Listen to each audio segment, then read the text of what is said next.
Урматтуу халкым, азыркы сөз Атайын Бишкек шаарынан келген биздин партиянын лидери, Жогорку Кеңештин 3 жолку чакырылышынын депутаты, ачыдаарга айланган бийликке каршы турган, акыйкатты туу туткан уулубуз Алихан Умаровдор.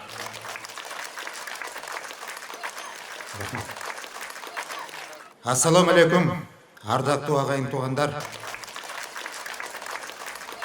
Сиз эмнеге башка партияларды жамандап жатасыз?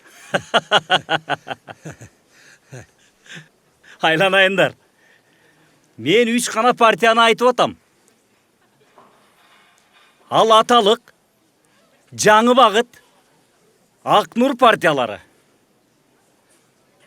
Мына ушул 3 партияда мурунку бийликтин куйруктары бүт топтолгон. Ошого көзүңөрдү ачкыла. Эртең адашып добуш берип албагыла деп атам. Азыр теле менен радиодон угуп, гезиттерден окуп атсаңар керек. Мени кандай эл душманы кылып көрсөтүп атышкандарын. Мени болушунча шылап атышат. Мурунку бийликке жармаштырып, мени эл саткан деп, жер саткан деп, жаман жагынан көрсөтүп атышат. Азыр менде бийлик жок. Бийлик ошолордо. Эгерде мен эл саткан болсом, эгерде мен жер саткан болсом, бүгүнкү күндө мыйзам алдында жооп берип, азыр алдыңарда эмес, камакта отурмакмын. Мен мамлекеттен бир да калепсап менчиктештирип алган эмесмин. Анткени мен пендеден эмес, мен Кудайдан корком.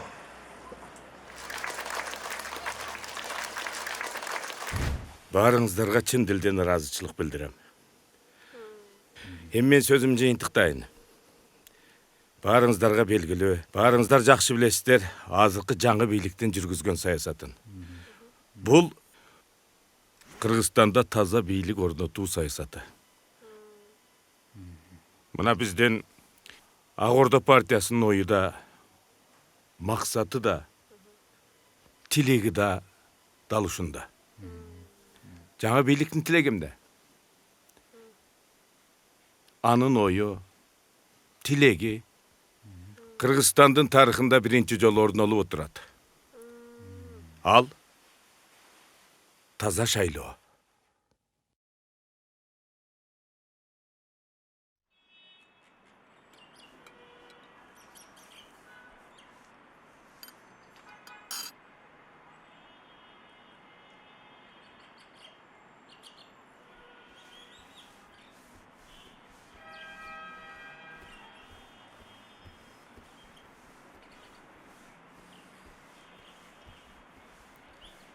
Салам алейкум. Эмнеге чыгып? Теги бүгүн шеф келмек аэропорттон. Ошого даярданып бир аз кечигип калдым. Эмне жаңылык? Мына кагаздарда партиянын акыркы 10 күндүк финансылык отчеттору. Кимдер менен жолукту? 15 күндөн бери ош жаллап атты. А мен бул жакта. А мурунку жолуккандарын сиз жакшы билесиз. Айтмакчы, бүгүн же эртең Закир деген менен жолугат. Закир? Ким ал? Бизнесмен бар го, ресторандар бар. Теги мурда эсеп палатасында иштеген. Эмне жөнүндө сүйлөшкөнүн баарын айтып келесиң, макулбу? Анан жана офиске койгон проститушкалардын бардыгын таптаза кылып, ордун тазалап коесуң. Макулбу? Макул.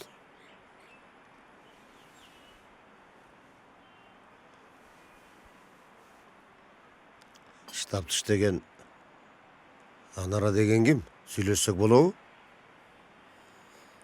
Болбойт го. Ал Ак Нур үчүн өлүп берет. Түшүнүктүү.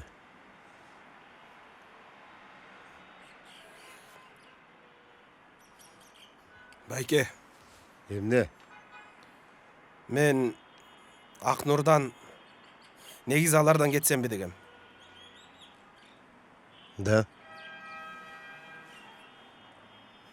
Sen качандан бери Актнурда иштеп атасың? Көп эле болду. Эй, адашасың үкөм. Сен Актнурда эмес, мына менди иштейсиң.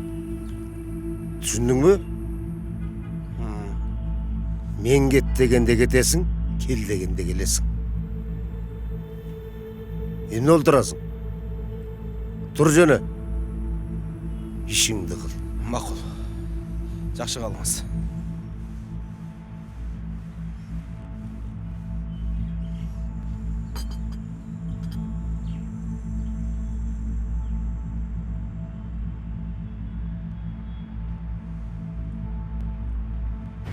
Менин жолум бирөө гана. Ал жол Исхак Разаковдун жолу. Ал жол Баялы Исакеевдин, Жусуп Абдрахмановдун жана Абсамат Масалиевдин жолу. Мына мен дагы ушул агаларымдай таза болгум келет. Мына өзүңөр билесиңер, бир эмес, эки жолу чоң төңкөрүш болду. Кандай апат болду. Бирок эки төңкөрүшкө тең. Укуктук жана саясий баа берилген жок. Төңкөрүш менен жашоо бул биздин менталитетке эч кандай туура келбейт. Анткени Салам алейкум, братан. Алейкум ассалам. Кандай, братишка? жугуштуу ооруга айланып Отлично го, братан. Эй, бул да тиги Маратпы? Кана? дейсиңер. Ой, сука. Ооба. Ал ошолордун үгүттөгүчүсү да. Доске. Марат кайның барзейт этип кетти. Бир күнү мордасын тегиздеп салам го. Дауннан ада. Жоңойчу, эмне кыласың? Өткөндө ага айткам, жетпейт экен ага. Өзүм сүйлөшүп коем. Сенин ишиң кандай болуп атат? Отлично го, братан. Өткөндө 4 көчөгө 4 жерге чай уштурдук. 100 адам келди. Айттык, дедик, вроде сонун го. Кандай вроде? Добуш алабызбы? Так сүйлөсөң? Добуш болобу? Болот, братан. Акчасын берип аткандан кийин. Болсун да анан, Тиги шеригиң. Кадырдын аялы иштеп атабы? Ооба. Ал 80 кишиден добуш гарантия деген. Ме, санап ал, 100 000. Өткөндө да 100 000 бергем. Шайлоо күнү дагы 100 000 берем. Силердин участоктон 300 голос болуш керек. Түшүндүңбү? Буюрса болот, братан. Ничего себе. Далбоёб, кандай буйруса? Сөзсүз болуш керек. Сөгүнбөй эле сүйлөй бер, братан. Сука, блядь. Болду. Не? Болду. Эч нерсе, брат. Бошсуң, чөбөр. Эми сөзүмдүн акырында айтарым. Сөгүнбөй эле сүйлөсө болот. Өзүңөр билгендей, Элге акча таратпаган жападан жалгыз партия мына бизбиз. Анткени биз элдик партиябыз. Анткени биз элдин жүрөгүндөбүз. Анткени биз башкаларга окшоп айыл сайын штаб ачпадык. Көчө сайын үгүтчү койбодук. Анткени биздин штабтар ар бириңердин үйүңөр. Биздин үгүтчүлөр ар бир үйдө жашайт.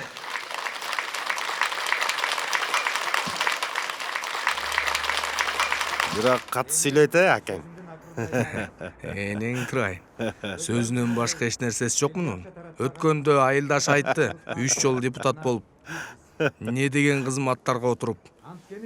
Бир тууган үйкөсүнө звание алып бербептир анан. Анан бизге эмне кылмак эле? Өткөн шайлоодо ушуга өлө чурканың го. Сайла бербечи көп. Чоң тамга менен жазылган, касиетин жоготпогон улуу кыргыз элим. Мен силерге ишенем. Анткени өз бактысы үчүн күрөшкөн гана эл бактылуу боло алат. Аман болуңуздар, бар болуңуздар.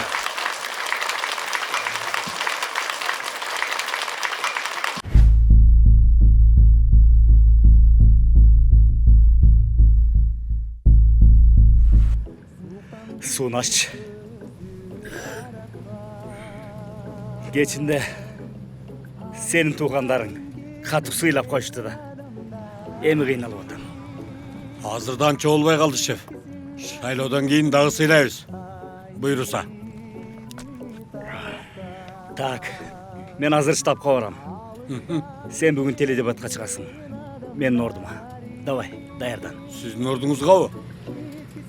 Менің олман келбейт го, шеф. Анан бир нерсени ашча сүйлөп, адашкан газды, топтошкон каргалат болуп жүрбөйлү. Коркпосоң, мен турам го. Сага ишенген үчүн мен ордума жөнөтүп атпаймбы? Сөз таппай калсаң сразу качкандарды жамандай бер. Обещайте, сен буга мастерсиң го. Алды, шеф. Сиз айтсаңыз, жасайбыз да. Ну, таза шайлоо, это наш козырь. Алдын ала Айбек же Гена менен да сүйлөш. Алар айтат, что надо, что не надо. Тигилерди полный рост талкалай берейинби? Любойн талкала. Коркпо. Бир нерсе десе байкем айтам да. Болду, шеф. Только барып ичке тийишпе. Ты знаешь менин көз карашымды. Ал мага өтө жага бербейт. Но тийишпе.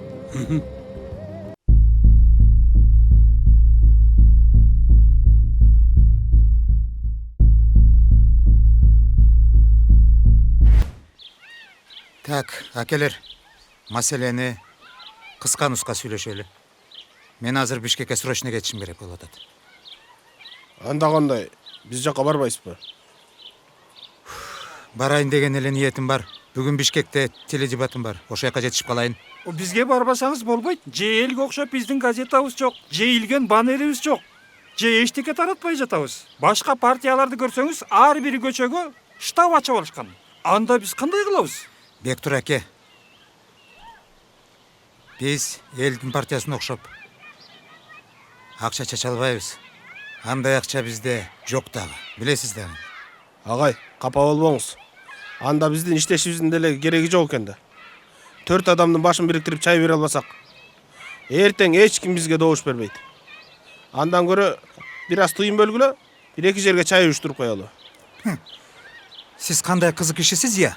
Жаңы эле мен сахнадан айттым го, биз эч кимге чай бербейбиз деп. Аны баары эле айтып атышат. Болду. Билгендерчи, тымызын, чайын деле, пайын деле берип жатышат. Эми биз өзүбүзгө деп аткан жокпуз го. Кичине элдерге чай пай берип коелу деп атабыз. Башкаларда деле, башкаларды карасаң 5000ден 15000ге чейин элге таратып атышат. Бектур абам айткандай, биз бекер эле иштеп берели деп атабыз. Туурабы, Марат? Аке, биз чындык үчүн чыркыраган, келечекке күйгөн, башкаларга окшоп, элге башканы сүйлөп, кайратымыздын ушундай иштерди кылган партиялардан эмеспиз. Өзүңөр көрүп турасыңар баарыңар. Нарк, насип, ыйман деген бар. Ошону унутпайлы да. Бектур аке добуш саткан эмес, керек болсо сатып алган да арам. Ошол арам тамакты кантип балдарыбызга беребиз? Ой, эми биз өзүбүзгө деп аткан жокпуз. Силер негизи Кечирип коюңуз. Бектур аке, анан сүйлөшөбүз. Азыр агайды жолдон калтырбай узаталы. Дебатка мейли. жетишпей калбасын. Макул. Мен Болуптур. сизди жеткирип коем. Болуптур, жакшы. Марат, сен биякты жакшылап узатып коеюн. Биз жолго чыга Жалап берели. болбоңуз. Өзүм жакшылап узатып коем. Макул, жакшы. Жакшы этип алыңыз. Жакшы алыңыздар. Экөөң кайра мунун сөзүн сүйлөйсүңөр. Болду.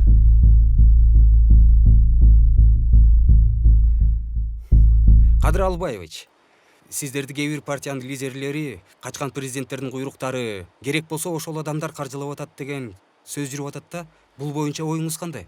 Эми кандай десем. Бул атайын эле элдин башын айлантып чыгарылган атайын ушак. Эл деген эл да. Эл азыр эч ким ишенбейт. Мына ошол сиз айтып аткан лидерлер, ошол качып кеткен президенттердин этегине жүгүнүп, алдына килем төшөп, аларды айга күнгө теңеп, ак кызматын өтөп, сыйлыктарын алып келишкен. Биз эмес, тескерисинче ошол биздин оппоненттер, сиз айтып аткан лидерлер ак кызматын өтөшкөн. Дагы бир суроо. Сиз берген интервьюларыңыздын биринде борборду Ош шаарына которуш керек дегенсиз. Туурабы? Мунун кандай зарылдыгы бар? Же бул шайлоо алдындагы электоратты көтөрүш үчүнбү? Бул сөзүмдөн танбайм. Азыр дагы айтам. Мындан эч кандай трагедия издебешибиз керек. Тескерисинче, экономикалык жактан, стратегиялык жактан да өнүгүшүбүз мүмкүн. Ички миграция токтошу мүмкүн. Биз эле эмес, мынау улуу держава Орус өлкөсүн алып көрөлүк. Санкт-Петербургтан Москвага көчүрүп келишти борборун. Ал эми түрктөрдү айталык. Стамбулду Анкарага көчүрүп ашты. Жакынкы эле мына казак туугандарды алалык.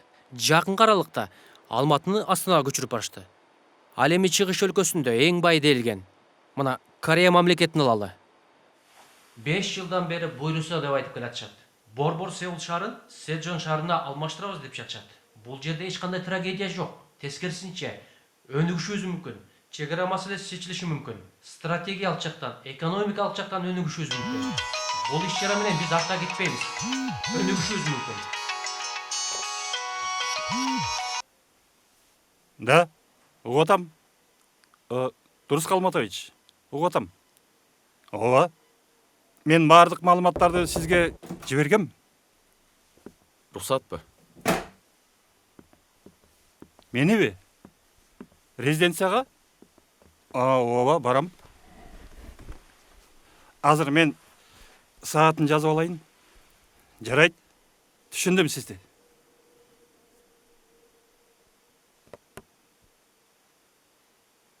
Шеф чакырып атат. Резиденцияга. Так. Мага толук маалыматтарды даярдагыла. Шайлоочулар, байкоочулар, мыйзам бузуулар канча. Эмне чечимдер болду? Финансы боюнча дагы. Макулбу? Макул, түшүндүм. Негизи бар эле даяр. Кайрат Асанович, Моуреке кол коюп берип коесузбу? Бул эмне? Бүгүнкү теледебатка чыга турган партиялардын тизмеси. Дөө шаалар го бүгүн. Кырчылдашат го. Чүчү кулак ушундай түшкөн.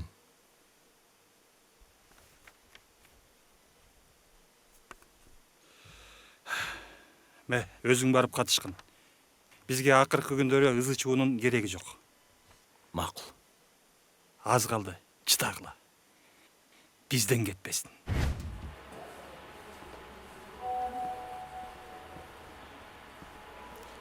Жакшы. О, Алихан. Кайдан жайдан? Ассаламу алейкум. Алейкум. Кулбарбиевич, амансызбы? Бул жакты билесиң да. Эми Оштун түшпөс ханын ким тааныбасын?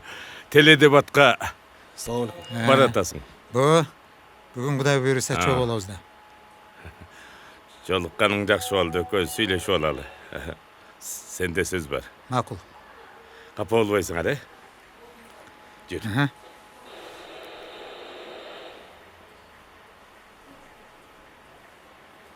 Энең Турай. Бул билбейт окшойт. Ош кимдики экен? Теңелбеңиз Чагашев. Сүйлөгөнүң карасаң? Түшпөс хан деп. Эми ал сизди көрө албайт да. Көрсөтөм мен буга түшпөс ханды. Анда мындай. Экөөбүз картаны жайып коюп ачык сүйлөшөлү. Экөөбүз көп жылдан бери оппозицияда жүрдүк деген менен кээ бир учурда бийликтин камчысын чапканда учурлар болду. Эми чуксаң чыга берет. Өткөн өттү, кеткен кетти. Эми мамлекетке кызмат кыла турганда учур келди. Эми жалгыз даракпак болбойт да. Бизге кошул. Сөзгө кел. Эшен Кулбарбиевич, ушул жерден бир нерсени тактап алалычы. Биз деген кимдер? Эми аны сен жакшы билесиң дөсүң. Эгер мен билгендер болсо, бийлик үчүн шайтан менен дос болгондор менен иштеше албайм. Кошула албайм аяка. Анын үстүнө сиз экөөбүздүн көз карашыбыз эки башкада. Сенин президенттик, менин парламенттик башкарууну жактырганымды элдин баары билет да. Эми мына караңыз. Туура эмес жүрүп бараткан поездге чыгып алып, туура жүрүп баратасың деп мен кантип айтам? Одинокий волк боло бербечи.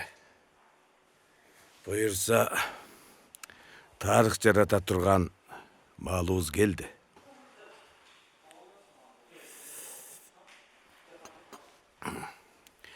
Негізі сен президент бола тұрған жігітсің. Парламенттік шайлауға емес, президенттік шайлауға қатыссаң, тура болмақ. Ешеке, ешеке. Саясатчы болгондун мааниси кайсы? Өз пикириң болбосо. Мамлекет болгонун мааниси кайсы? Өз асманың болбосо. Мана ушу сөзүң мага жагат.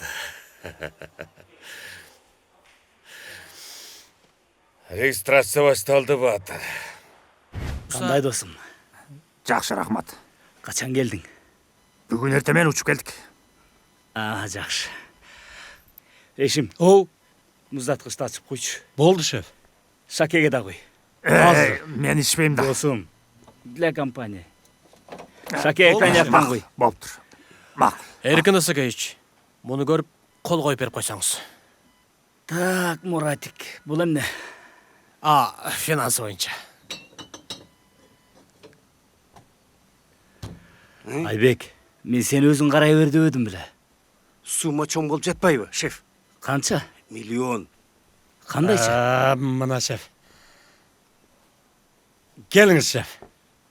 Эшим. Оу. Закускасы гана. Азыр. Мен эмне алкашмын бусага? Азыр. Шеф. Кел досум. Аманчылык. Аманчылык болсун. Шайлоо жакшы өтсүн.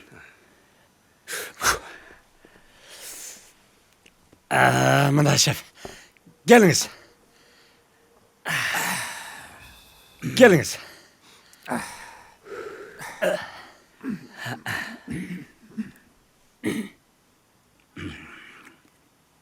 Мурат, Оу. жок акча. Каяктагы миллион?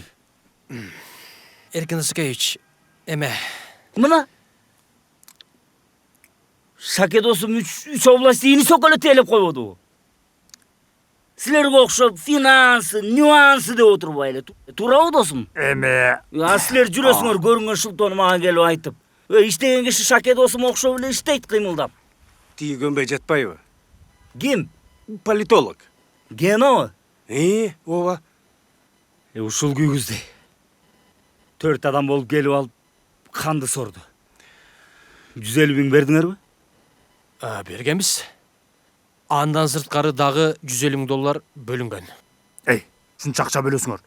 Биз жөнүндө эч кандай реклама чыкпай жатпайбы? Шаке. Ал бизди макташ үчүн иштеген жок да. Ооба. Оппоненттерге каршы иштеп атпайбы? Туура. Көрдүңбү көчүктөрүн кандай чукулуп атат? Туура.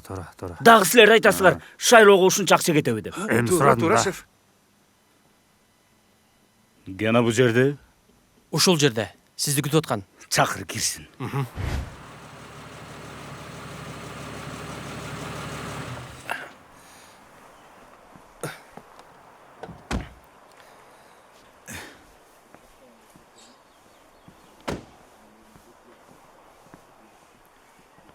Силер отуруп эле тургулачы. Мен азыр чыгам. Макул, шеф.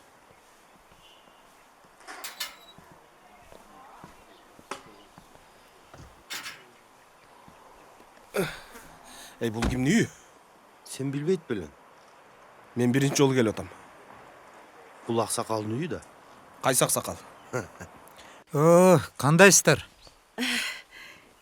Кел балам. Жакшысыңарбы? Жакшы, Кудайга шүгүр. Бала чака тынчпы? Кел. Аман эсен жатасыздар. Чай ич. Абам көрүнбөйт го. Тиги үйдүн аркасында күнөз канасында жүрөт. Сен кел отуруп тур, мен барып чакырып келейин. Жок. Оор болбой эле коңуз. Мен өзүм эле жолугам. Жолду өзүң билесиң. Ооба.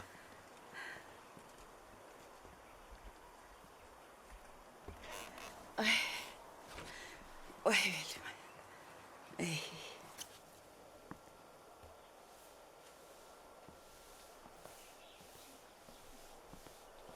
Ассаламу алейкум. Ким? Салам алейкум, кандайсыз? Кел, шумкарым. Кандайсыз аба, жакшысызбы? Алабакырың аманбы? Аман эсен. Кайдан? Оштон келетам. Оштон келип, үйгө кайрылбастан сизге келип учурашпайын дедим. Шайлооң кандай болуп атат? Эми шайлоосу менен. Өзүңүздөн. О, түшүмүңүз быйыл мол экен го я. Кел. Бадыраңдан ал. Рахмат. Өзүңүз кандайсыз? Бала бакыра. Булай деп. Алихан, Оу, азыр канчадасың? 45-темин. Жакшы. Кыргызда 40ка чейин кой же, 40тан кийин кой жегенди же дейт. Витамин да. Таппаганыңыз жок жеш да. керек Мындай аз. сөздөрдү каяктан таап аласыз? Кыргыздын философиясы. Аба, келиңиз мага. Келиңиз кой. Жок, мен эле көтөрөм. Бу кыргыздын философиясы укмушта. Кыйын калыппызда. Кыйын калып калсак, эмнеге азыр коктуголот уруу болуп бөлүнүп атабыз? Алихан, те илгери нарындан кызыл түлдүүдөн алдына киши салбаган, калыстык менен баатыр атыккан Көкөтөй деген чечен чыккан экен.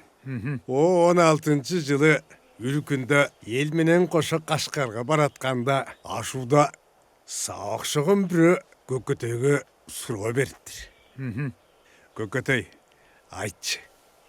Бу эмнеге кыргыздын ичинен элди бириктирип башкарган орустардыкындай ак падыша чыкпайт деп.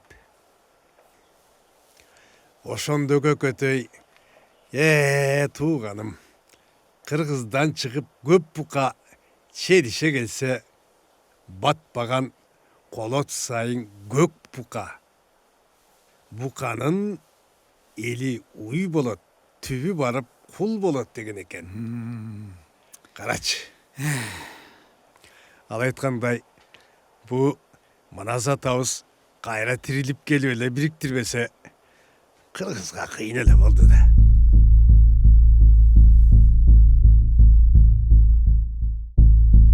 Ну, Гена, начинай. Так, господа, я подготовил материал, но объяснять будет вам Тукаев Абдулмырза. Но это займет несколько минут, а потом обсудите и решите, выделять ли деньги другим партиям. На русском? Давай на своем. Бизде жалпысынан 2 миллион 600 миң шайлоочу бар. 1 миллион 400 миң шайлоочу 18 жаштан 40 жашка чейинкилер. Анан кийин 950 миңи 40 жаштан 60 жашка чейинкилер. Ал эми 250 миңи 60 жаштан жогорулар. Эми Эркин Асекович биринчи пункт боюнча айтсак, 18ден 40 жашка чейинкилердин 50% бул ички жана тышкы миграцияга байланыштуу шайлоого катышпайт. Бул деген 1 миллион 400 миңден 700 миңди кемиткенде 700 миң шайлоочу болуп калат. Тоготер жерин айтчы. Тоготери бул 1,5 миллиондун 500 миңи майда чүйдө партияларга бөлүнүп кете турган болсо, 1 миллион добушту биздин 4 партияны парламентке алып барат деген ойдобуз. 1 миллион добушту 4-5 партияга бөлсөк, өзүбүзгө эч нерсе калбай калып атпайбы? Шаке, политика — это искусство управления. Во. Туура. Калгандары калп эле политик болуп жүрүшөт. Туура, шеф. Муке, бизде акча барбы? Шеф, эме, айта берейинби? Айта бер, эмне жашырасың? Айта берди. Шеф айткандай. Комбинаттан 5 миллион доллар береке келди. Во, за это надо выпить. Ошол аба. Шайлоонун шайтан оюну башталды. Азыр 28 партия ат салышып атабыз. Ошончогу. Аны айтасы 80 болчу. Ошондой. Салам алейкум. Кел. Шеф, уруксатпы? Кел уулум. Аба, отура бериңиз. Бул биздин жигиттерден. Ассаламу алейкум. Алейкумсалам. Кел Не болду? отур. Тиги шеф, штабтан анаржы чалып атат. Сизди келеби дейт. Чечебиз аны. Азыр отурмундай. Жогорот. Чайга кара. Рахмат аба. Чайдан іч балам. Нанға қара. Нанға қара.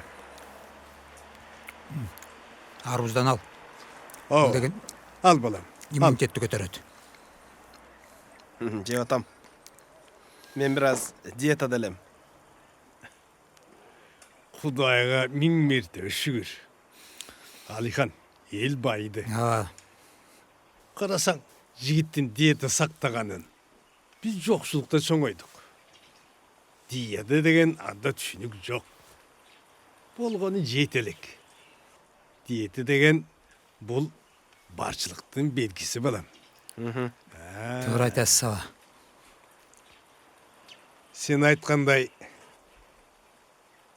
иммунитетті көтерішті да үйрендік. Еме бір ғана нәрсе қалды. Үйрене тұрған. Алыңыз емне?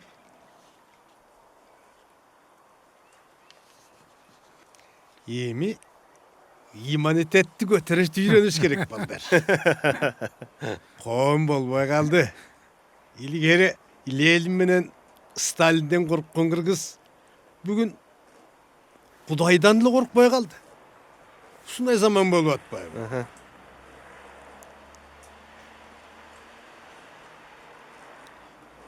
Аба мен отырғанда өзгөче саласың да.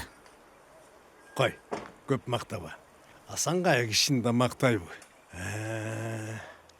Алихан, мұндай.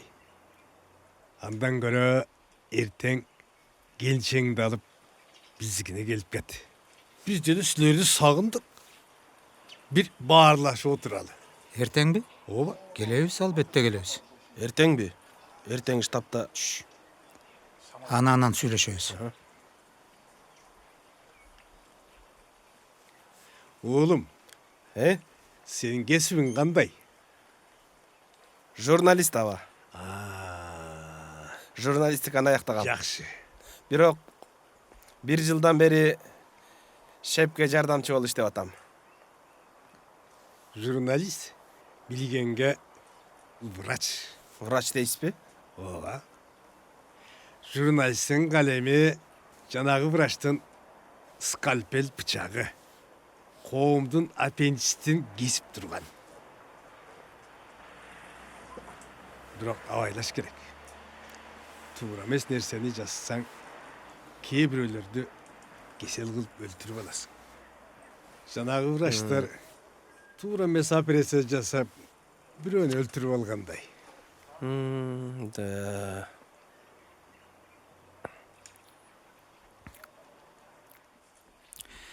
Аба. Бирок баягы сиздердин убактагыдай журналисттер жок да азыр. Аның да туура. Ишегине жараша тушак дегендей да. Азыр ыймандууну тапсаң, ынсабы жок. Ынсаптууну тапсаң, ыйманы жок заман болуп атпайбы? Көрүп атпайсыңар. Да, все было не так, как мы ожидали. Вашим сторонникам не удалось преодолеть свои личные амбиции. Теперь планы изменились. Вся надежда на вас. Конечно, мы не можем открыто вмешиваться в вашу внутреннюю политику. Я все понимаю. Но мы вам поможем. Спасибо, мистер Джон. Вау, вау. Какая красота. Мне кажется, я уже влюбился в вашу страну. Вау, посмотрите на эту воду. Вода — это жизнь. Но если направить ее в правильное русло, она разрушит горы. У нас в Кыргызове есть поговорка. Какая? Народ как вода. Куда направите течение, туда и потечет. А кто знает, как управлять течением, тот и есть сильный политик. Я верю, что вы направите правильное течение русла. Но главное учтите, наше желание, чтобы вы стали спикером нового парламента. Я понимаю. И благодарен вам. Вы внесли очень большой вклад для развития нашей страны. Не спешите с выводами. У вас идет война. От диктатуры к демократии. А исход войны определяет только два термина. Это победители и проигравшие. Я уверен, что мы победим. No. Политика — это не точная наука.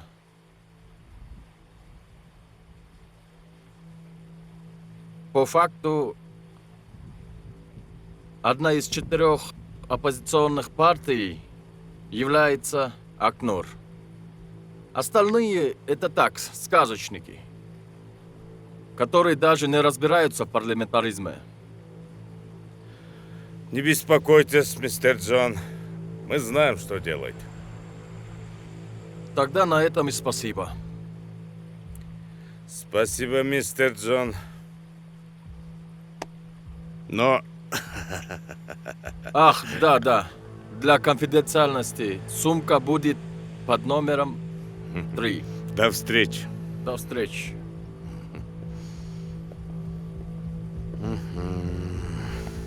Удачи в выборах. Да здравствует демократия. Умаровдун жолугушуусуна бардыңарбы? Бардык. Эл кандай болду? Көп болдубу? Эми бир 100 чакты адам болду. Умаровдун баласы ким эле? Марат. Марат. Ал каяктан пайда болду? Кече жакында шайлоонун алдында Россиядан келген. Атасы ким эле? Теге биздин эле бир туугандардын баласы. Атасы менин кайнатам иниси болот. Анын колунан эч нерсе келбейт. Эми Каракылада жеңсек, сен районго зам болосуң. Түшүндүм. Сен областта спортту жетектейсиң. Так что көчө таптабай өскүлө. Болду, братан. Только бир нерсени айтып коеюн. Тиги айыл өкмөт башчылары Ариет менен Ак Ордого чуркап атышат. Эгер добро берсең бир экөөн... Жо. Биз акча менен алабыз. Бүгүн, эртең уктамай жок. Түнү менен таратып чыккыла. Түшүнүктүү? Болду, брат. Теге отчетту кийин кылалы, Отчет туруп турат. Азыр ишти кылгыла. Башка маселе жокпу? Жок.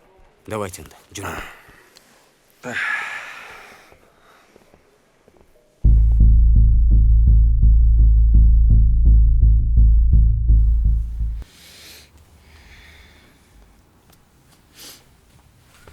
Костюм даяр болду. Ооба. Ушу шайлоо эртерээк бүтсө жакшы болот эле. Арыктап да кетиптирсиң. Чай ичпейсиңби? Жетишпейм. Убакыт азыраак. Баса тиги абамдар бар эле го. Ошолор эртең түштөн кийин конокко чакырышты, даяр болуптур. Балдар көрүнбөйт го. Балдар окууда. 15 күндөн бери сени көрбөй сагынып да кетишти го.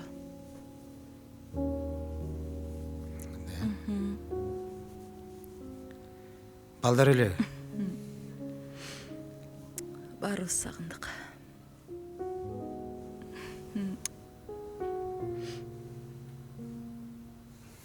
Баары жакшы болот. Ийгилик анда. Бүгүн дебатты көрүп коесуң да. Көрбөйм. Эмнеге? Үтүк сайсаң деле сени жамандап атып тажап кеттим. Шумкарымды кузгундардын талап атканын кантип көрмөк элем. Дагы жакшы. Бир адамга шумкарым не? Дагы жакшы. Макул. Так, бардыгы мурдагыдай. Могу бир сыйра кайталап аласыз суроолорду. Мына могу кара сызык менен сызылгандарды Умаровго бересиз. Түшүндүм. Наушникти текшерип алалы. 1-2-1-2. Угулуп атабы? Ооба, сонун угулуп атат. Анда эмесе баштасак болот. 3-чү камера сиздики, ошо менен иштейсиз. Макул.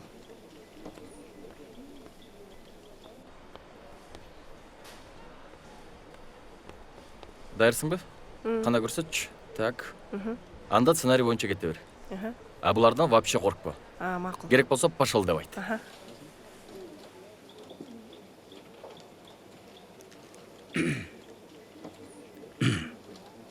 Урматтуу катышуучулар, азыр 5 секундтан кийин эфирибизди баштайбыз. 5, 4, 3, 2, 1. Кеттик.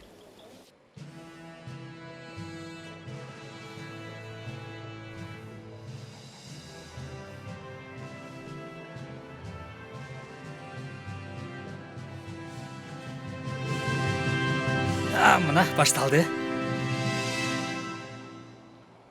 Саламатсыздарбы, урматтуу телекөрүүчүлөр. Бүгүн 10 сентябрь. 2 күндөн кийин жогорку кеңешке шайлоо күнү болот. Жалпыга маалым, бул шайлоого 28 партия ат салышкан. Биз буга чейин 24 партиянын теледебатына күбө болгонбуз. Бүгүн акыркы 4 партиянын киши келди окшойт. Теледебатыбыз түз эфирде өтөт. Чыксаң боло. Теледебатка кош келипсиздер. Анда эмесе сиздерди тааныштырып өтөйүн. Сени чакырып атат. Ак Ордо саясий партиясынын башталганда. лидери Эшемкул Ме, Барбиев. Ариет социалисттик партиясынын өкүлү Эшим Жолчиев. Ак Нур саясий партиясынын лидери Алихан Умаров. Жана Элдик фронт саясий партиясынын лидери Назар Демиров. Келиңиздер. Assalomu alaykum. Wa alaykum. Жезде кандайсыз? Жакшысызбы? Ким бар үйдө? Келинчегим экөөбүз эле. Тынччылыкпы? Анда эмесе жалпы суроо. Быйылкы жылы жалпы элдик референдум менен жаңы конституцияны кабыл алдык.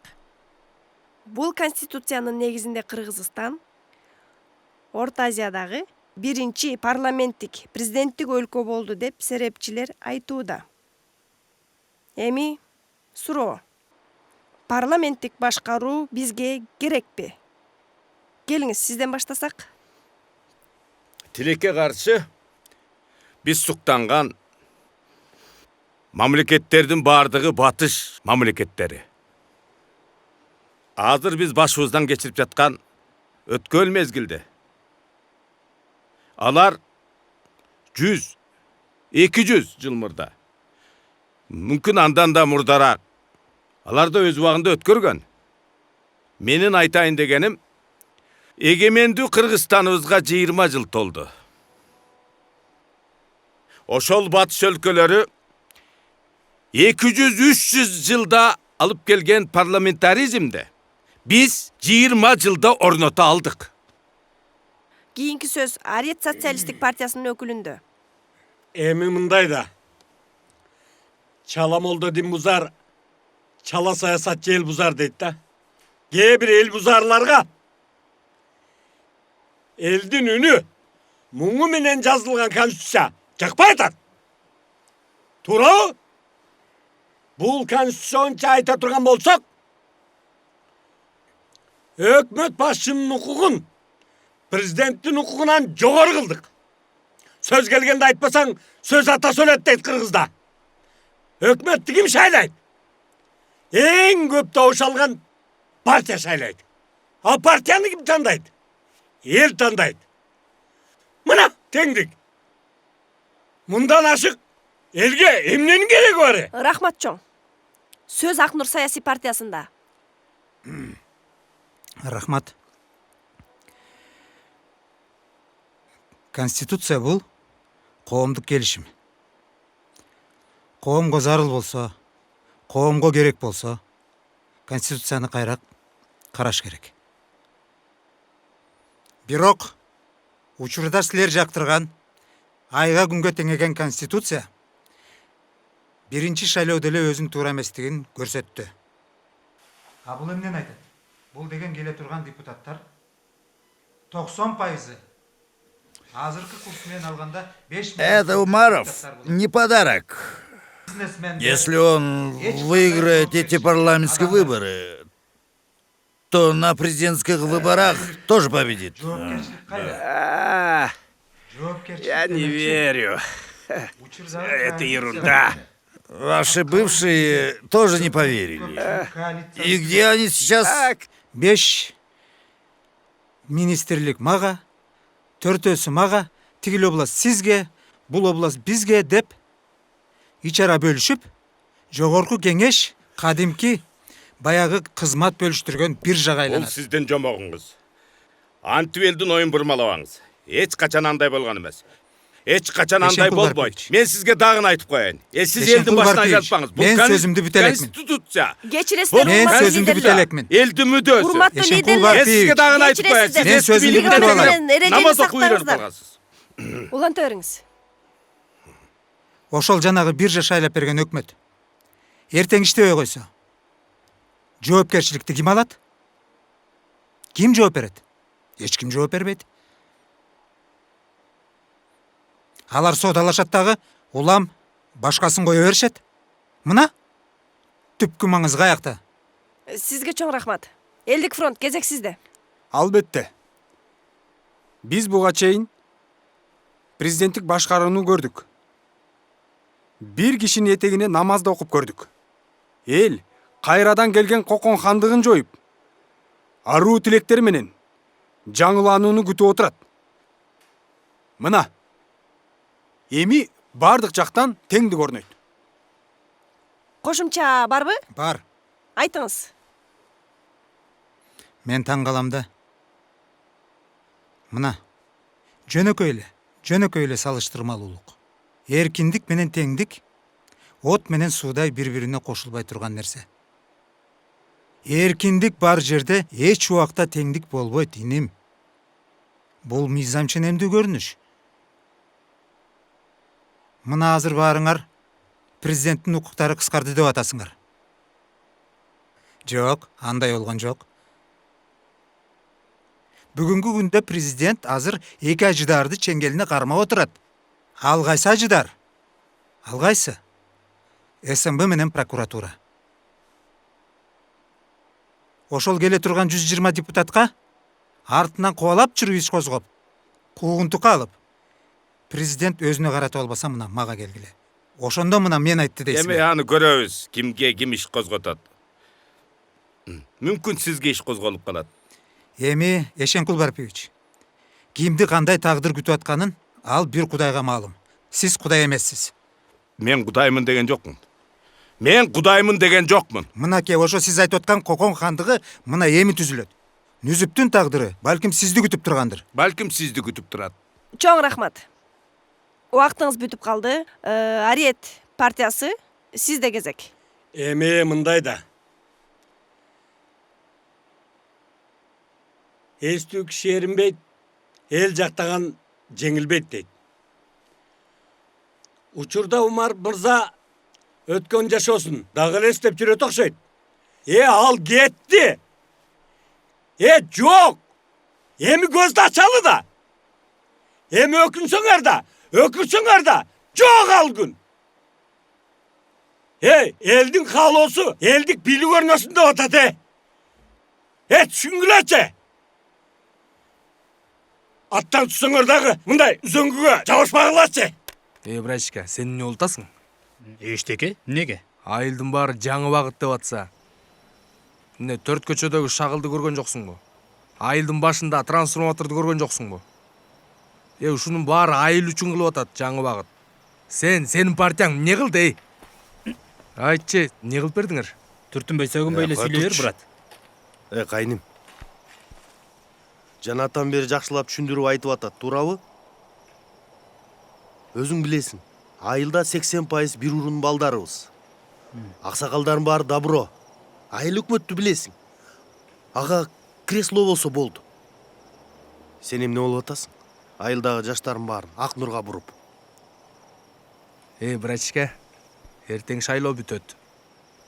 Бир депутат келип казаныңа аш салып бербейт. Уктуңбу? Ошону пайдаланып калалы деп. Жездең экөөбүз айыл үчүн, силер үчүн деп рисковать этип жүрөбүз. Айыл деп эле жүрө бербей, мамлекеттин деле келечегин ойлобойлубу? Энең Турай мамлекет айылдан башталат. Жокшойсо түшүнбөгөн энең Турай. 10-чу суроо менен 6-чы суроону Умаровго бересиз. Рахмат, рахмат. Кийинки суроо Алихан мырза сизге. Сиздин партияңызды ким каржылап жатат? Так. Сиз бул суроону мага эмес, СМБ менен Финполго берсеңиз, так туура жообун алмаксыз. Умаров мырза, эл деген сиздин өзүңүздүн оозуңуздан жооп уккусу келип жатат. Макул. Жооп берейин. Мынча болду айтайын.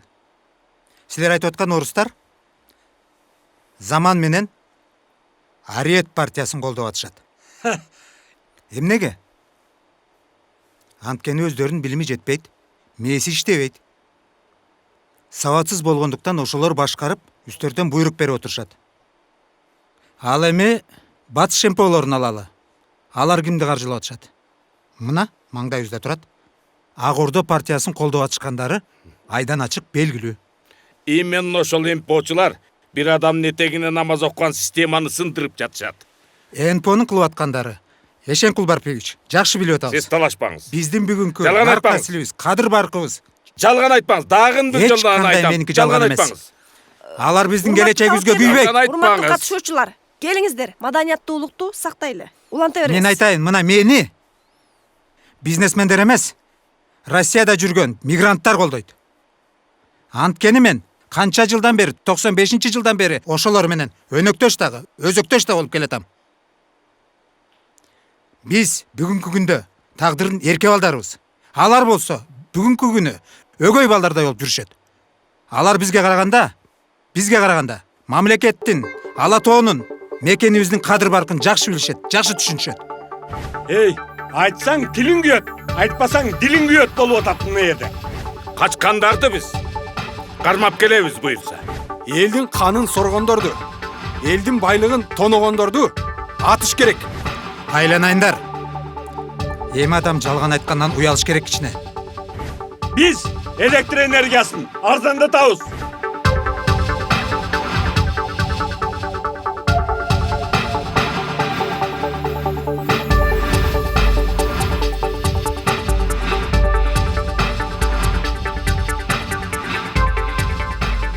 Бүгүнкү дебат өтө катуу болду. Мурдагыларга салыштырмалуу силердики таптакыр күчтүү болду. Эй, мына күчтүүлөр келгенде күчтүү болот да. Бирок сиз мени бир аз капа кылып койдуңуз. Эмнеге? Эми бардык темаларда эле мен акылдуумун дей бергениңиз бир аз туура эмес го? Эми иним мындай да. Эми теле дебат деген ошондой болот. Эми болор болбос сөз көтөрө албасаң саясат чыкпайт сенден. Эми аныңыз туура. Şu күчтүүлөргө чыгып аткан экөөбүз да эр экенбиз. Оңой эмес экенсиңер. Мен силер менен жолугушкандан коркуп калдым. Неге? Силер жанагы Афганистандагы талибандардан да жаман турбайсыңар. Колуңарда гана автомат болбой калды. Кокус болгондо баарлап эле атмак экенсиңер мени. Так, жигиттер. Теле дебат бүттү. Эми таркайлы. Аксакал чай даярдап койдум. Бүгүн коноксуңар. Жүрүңүздөр. Менин жолугушум бар эле. Мага уруксат бергиле. Кудайым буйруса, дагы жолугабыз, кезигишебиз. Чайга рахмат. Анда парламенттен жолугушканча дейли. Макул. Макул. Мейлиңиз. Жакшы барыңыз. Чайды экөөбүз ичебиз.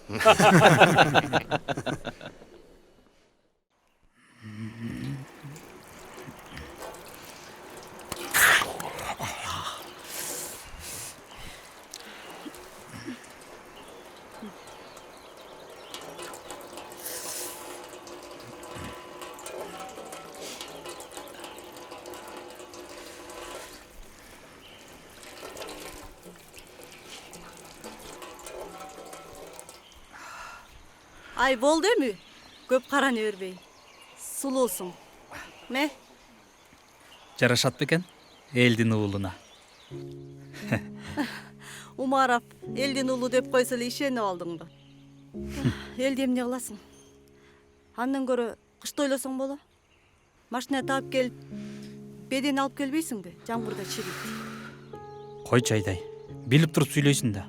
Бүгүн балдар менен жолугуп, эртең шайлоодо ким кайсы участкада болот ошону сүйлөшөбүз. Шайлоо өтсүн. Беде качпайт. Ушул маробуң өтсө эле заман оңолуп кетишине ишенбейм. Айдай, сен дали чарчабадыңбы? Жылдап, айлап, талаалап, маскалап жүргөнүбүздөн. Заман оңолсо, балдарыбыз менен бирге болобуз го. Бизге окшогондордун ишенгени Умаров гана калды.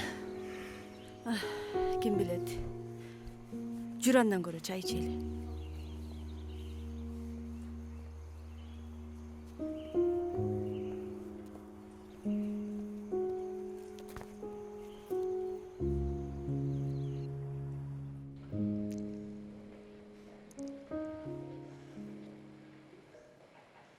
Эркин Асекович баягысын дагы баштап алган окшойт.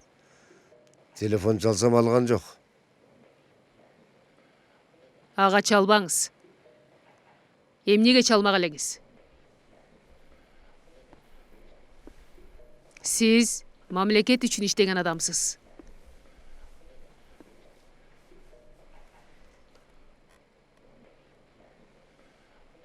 Мамлекет үчүн азыр мен жооп берем. Кандай маселе болсо дагы мага айтыңыз. Түшүнүктүү. Дагы кандай жаңылыктар бар? Жаңылык. Кече аталыктын жигити Нурлан деген, Касен деген казакка жолугуп келди. Касен деген ким экен? Касен деген ошол жанагы Кубат Мамбетовичтардын жалпы досу, миллионер, бизнесмен, мунай менен иштейт. Так. Мына кече 3 миллион доллар шайлоого деп алып келиптир. Бул так маалыматпы? Ооба, маалымат так. Балдар ишти коскоого даяр. Эгер сиз тараптан команда болсо, алардын партиясын 100% шайлоодон четтетип коюш маселе эмес. Кереги жок. Менден башка муну эч ким укпасын. Эмнеге? Биз 3 областты көзөмөлгө ала элекпиз. Алардын электораты ошол жакта эмеспи? Шайлоонун алдында ашыкча ыз ичүүнүн кереги жок. Көп болсо 10-15 киши менен парламентке келишет. Ошол жерден керектүү адамдарды лоббировать этесиз. Анда дагы бир жаңылык. Кече элчиликте Ишенкул Барпиевич Петерик менен жолукту. Аны билем. Эмне жөнүндө сүйлөшкөнүн да билем. Сиз тиги жаңы багытка тийишпей эле коюңузчу. Эмнеге? Өзгөрүш өзү келип жолугуп кетти. Ал баардык жактан жардам беребиз деп айтты. Партиясындагы адамдар менен да сүйлөшүптүр. Өзгөрүш баягыдай өзгөрүп кетпейби дагы? Кайда барат өзгөрүп? Айтып койдум да. Азыр кетпей туруңуз. БШКнын төрагасы келген. Отчетту чогугалы. Макул. Азыр эми мына үгүт иштери токтоду. Кудай буйруса эртең шайлоо. Мен ойлойм, Кудай буйруса баары жакшы болот. Буйурса. Айтканыңыз келсин. Буйурса. Анда эми сиздерди да кармабайын, ишиңиздерди кыла бериңиздер. Мен да ишимди уланта берейин, уруксат берсеңиздер. Алихан Умарович, мен бүгүн эле көлгө кетем. Ал жакта баары жакшы болот. Буйруса жакшы добуш алабыз деген үмүттөмүн. Ийгилик. Кудайым буйруса сөзсүз. Жакшы барыңыздар. Жакшы калыңыз. Жакшы калыңыз. Жакшы. Шеф, тиги Закир досуңуз келиптир. Кирсинби? Киргиз. Анан өзүң дагы кошо кел, макулбу? Жумуштар бар. Жарайт.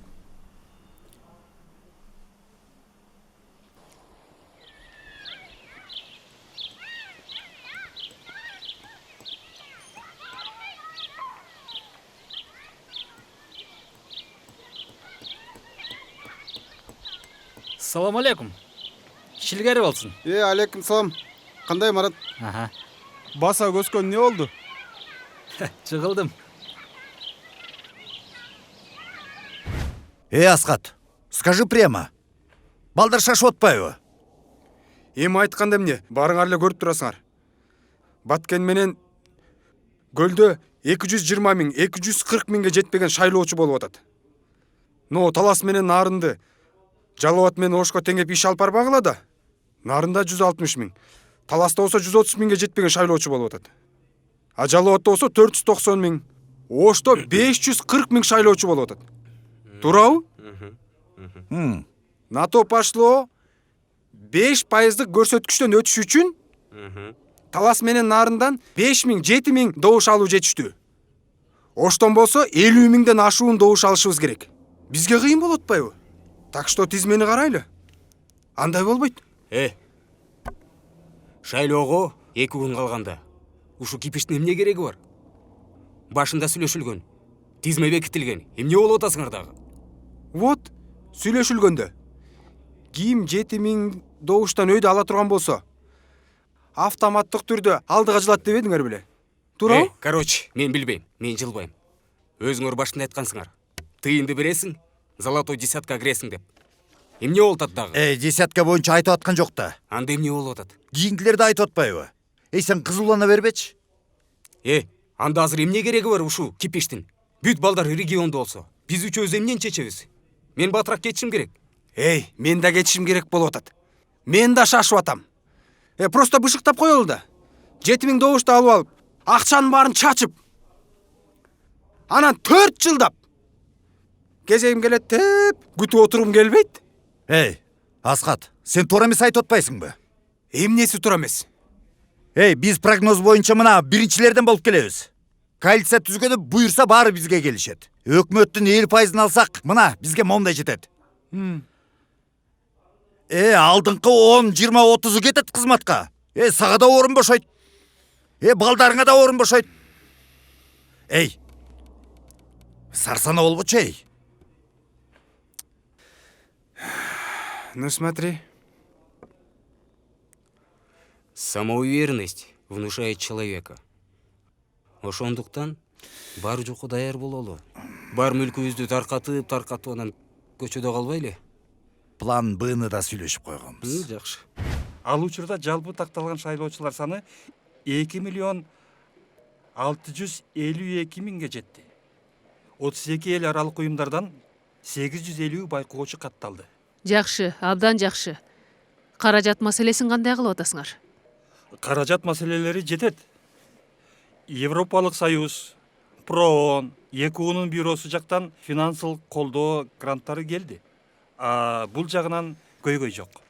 Финансы министрлиги менен тыгыз иштешип жатабыз. Кайрат Асанович, өзүңүз билесиз. Кыргызстанды бардык дүйнө жүзүнүн коомчулугу карап турат. Бул шайлоо биздин аброюбуз. Андыктан так, таза өткөрүшүбүз керек шайлоону. Айтмакчы, оппозициялык партияларга бир да тоскоолдуктар болбосун. Түшүнүктүүбү? Түшүндүм. Ооба. Макул. Макул. Сиз айтсаңыз барам да. Асан Айтбаевич. 1 саат. Ооба, билем Асан Айтбаевич. Жолугушканча.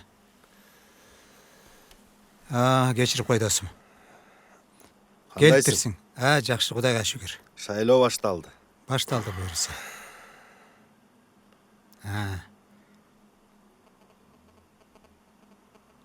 Жалгыз сүйлөшүп алсак болобу? Жок, бул жигит өзүбүздүкү. Ортого сала бер. Беймарал ортого сала бер. Андай болсо мындай. Сага финансы жагынан жардам бере тургандар бар.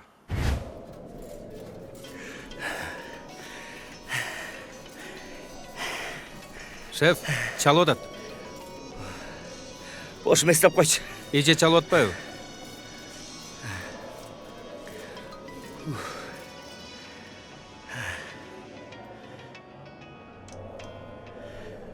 Нары бар.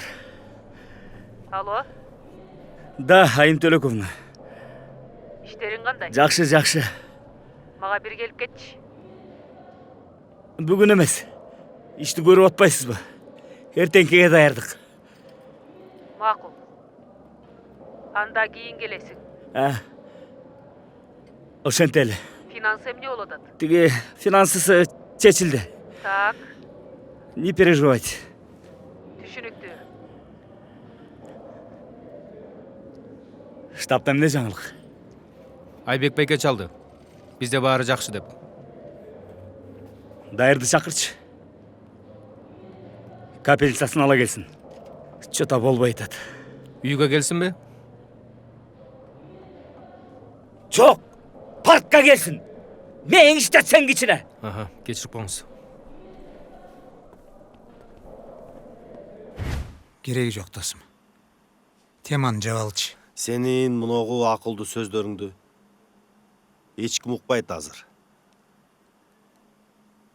Элге берсең аласың добушту. Болбосо бияктан кирип тиягынан чыгып кетет. Досум. Эмне элдин баарын эле өзүңөрдөй ойлой бересиңер силер. Таза адамдар бар үчүн кичине коом кармалып турат. Болду досум. Короче, могу теманы жаптык. Анан Сураныч. Экинчи момент мага далдалчы болуп келбей жүрчү. Мен сага далдалчымын. Ооба. Сен оозуңа карап сүйлө. Досум, коркутпачы көп.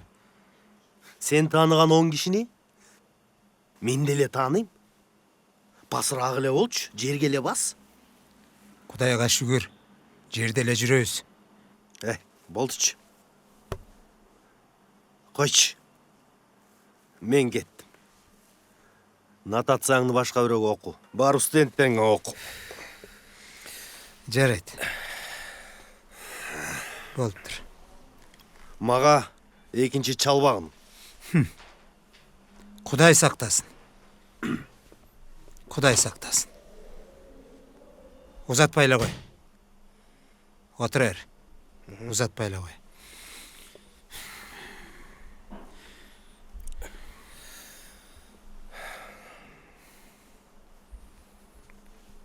Шеф, далдалчы деген эмне?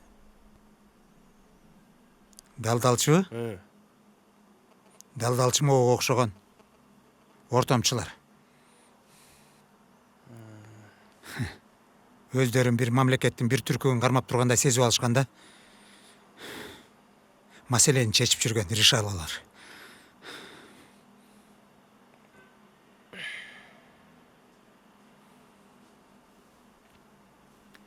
Мен бир раматлык атам хикая айтып берди эле да. Илгери бир адам баласы жок, жаратканга жалбарган экен. Кудай мага угул берсең, мен ошонун тезегин жейин деп. Анан жараткан өтүнүчүн кабыл алып бала берген экен. Убакыт өтөт. Бала 5-6-га чыгат. Анан катуу ооруп төшөккө жатып калган экен. Ошондо баягы атасы кайра жалдыраптыр. Жараткан. 6 жыл мурун ушинтип жалдырганымда угул бердиң эле. Бирок мен сөзүмө турган жокмун. Баламдын тезегин жейин дедим эле, жей албай койдум. Сасык экен деди. Анан ошондо түн ичинде, түшүндө аян бериптир. Базарга бар. Далдалчы бол. Далдалчы. Далдалчы болсоң, ошол балаңдын тезегин жеген менен барабар дептир.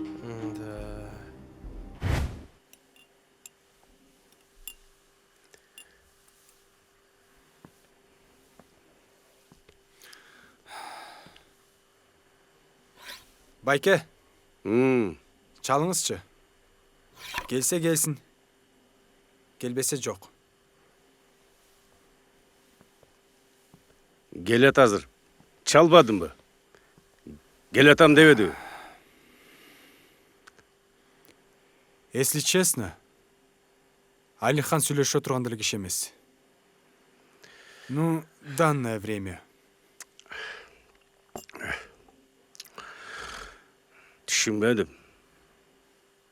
Да нет, просто чогулуш болгон жерден бизди шыбап коюп атат да. Сен деле биздин артыбыздан сөз кылып атпайсыңбы? Давай экөөбүз не будем, а? Жочун да. Мен чогулуштарда реальный эле сүйлөп атам. Кандайча реальный? теледебатта кеткен бийликтин куйруктары дегениң реальныйбы? Каке, тиги досуң аларды алып келиш керек деп атса. Мен эмне дешим керек? Ал деген монтаж. Да ладно, монтаж. Кудайдан корксоң боло, Кутман. Өзүңө ылайыктуу сөз айтсам капа болосуң. Кадыр, сен антип кишини коркутпа. Кандайча коркутпа. Бетиң эле айтып коеюн. Мен сага окшоп саясатта эки жакка жүгүргөндөрдөн эмесмин, өзүң жакшы билесиң. Не понял. Кандайча эки тарапка? Сен вообще мен жөнүндө вывод чыгарбачы. И билбеген нерсең сүйлөбө. Какой саясат еще? Хотя бы ты знаешь, чем отличается кыргызский саясат? Токтоткула. Эмне эле болуп атасыңар, я? Келди. О, Алихан келди. Ассаламу алейкум. Асан Айтбаевич. Алейкум. Саламатсызбы? Салам. Кел Сиз чакырсаңыз келет да. Чай, кофе. Жок, шашылыш жумушум бар эле. Түз эле сөз көтөрөлү. Анда жумуш көтөлү. Өзүң билесиң, эртең шайлоо. Кандай өтөт? Кудай өзү билет. Бул жерге биз Бабаевдин сунушу менен чогулуп отурабыз. Бабаев жок го дейм өзү. Анын ордуна мен келдим го ордуна. Сен эмне, партия жетектеп калгансыңбы? Эмне? Сөзсүз эле жетекчи болуш керекпи? Сен неле болуп калгансың чыр чыгарып? Келгиле мындай маанилүү ишке өтпөйлүбү? Болуптур. Алихан, балдар айтат. Эмне деп? Сен түшүндүрчү. Кыскасы, эртең шайлоо бурмаланса, ушул 4 партия биригип чогуу туралы деген эле ой. Ооба, ошондой. Негизи Алихан Умарович, көрүп атасыз. Баары эле бизди шыбап атышат. Анан да эртеңки күнү шайлоодо баары бизге карама-каршы иш кылышат. Анан ошол маселелердин баарын чечип алалык деп ушул жерге чогулуп турабыз. Кандай дейсиз? Ошондо 4 партия биригип митинг кылалы деп атасыңар да, Бул 4 партия кошулсак, калгандары өздөрү кошулат да. Асан Айтбаевич, мен сизди сыйлайм. Ошон үчүн бул жерге келдим. Рахмат инем. Бирок мен бул нерсеге барбайм. Байке, кийин өкүнүп калбаңыз. Адамдын принципи болот, жигиттер. Силердин өзүңөрдүн принципиңер бар. Менин принцибим митинг, жол тосуу, басып алууга каршымын.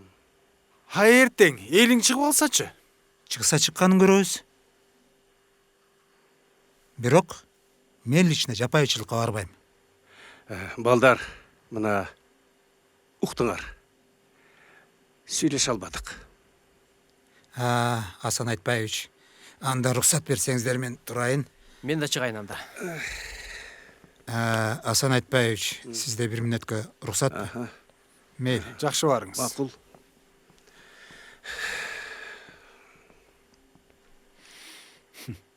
Козлы.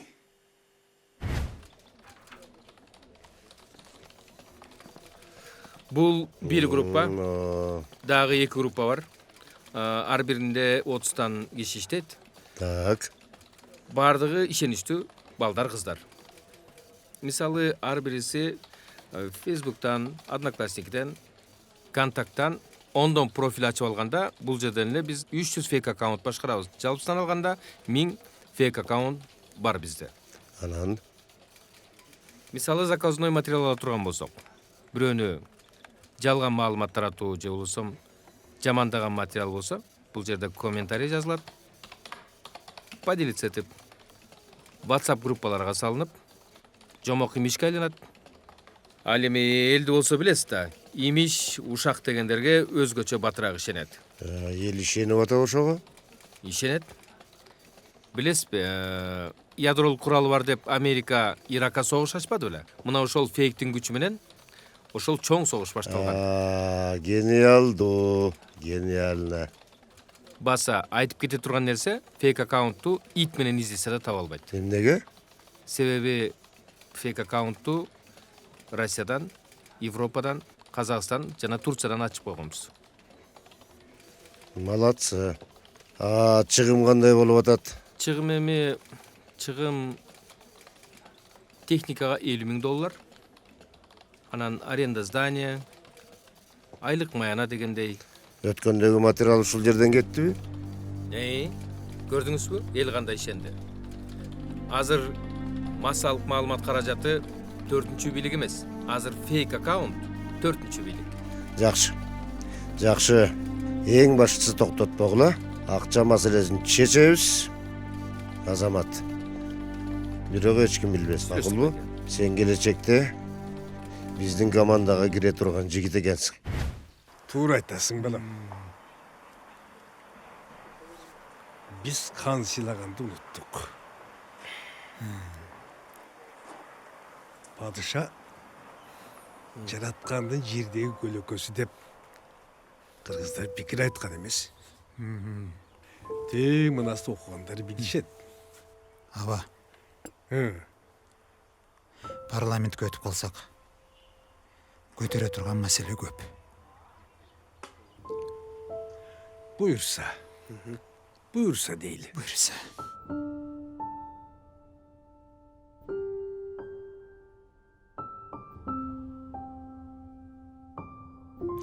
Авам экөөңөр зерикпейлесиңерби? О кайдан? Күнөсканадан зериккенге кол тийбейт. Ой, бай болгур жашылчаны жаш баланы карагандай эле карайсың, күнү түнү. Балдар гана кээде чалып алышып наалыйт. Караганда чөн эле жатпайсыңарбы деп. А биз али карай элекпиз дейбиз.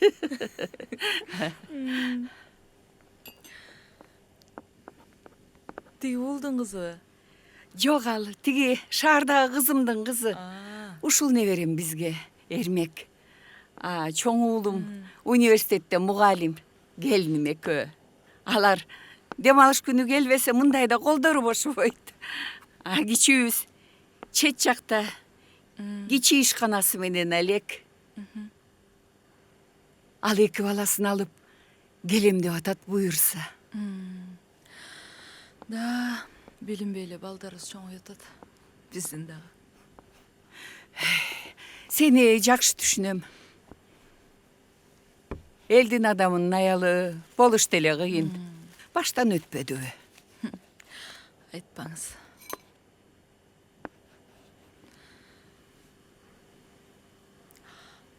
Кээде баарын жыйыштырып, жаңы жашоо баштайлы деп айткым келет Алиханга. Өмүр бою эле ушул эл деп эле жашап өтөбүзбү деп. Өзүбүз үчүн да жашайлы да. Ишенесизби, канча иштерге сунуш түшөт? Бар, иште десем дагы болбойт. Жалгыз эч нерсени жеңе албайсың десем деле баары бир чындык жеңет деп эле көнбөйт. Анан кайра көңүлүн аяйм. Балдарыбыз деле мектепте кысылып кетишти. Эми угуп атсаңыз керек. Газетада, интернетте, телевизордон деле баары эле жамандап жазып атышат.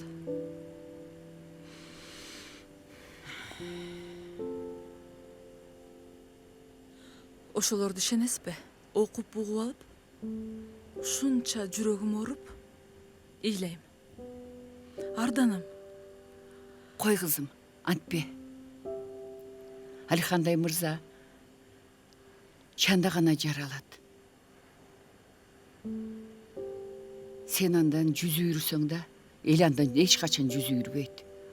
Ушуну эсиңе бекем тутуп ал. Баса, ботом камырды салалы, катып кетелекте. Катып кетмек болду ғой. Аба. Ошондой экен. Азыр сөздүн баркы кетип, бөздүн баркы бааланып калган заман турбайбы? Aliхан. Meni qara. Hazır mınavul çaydı üstölün üstünde koysam sinbeyt üstölde.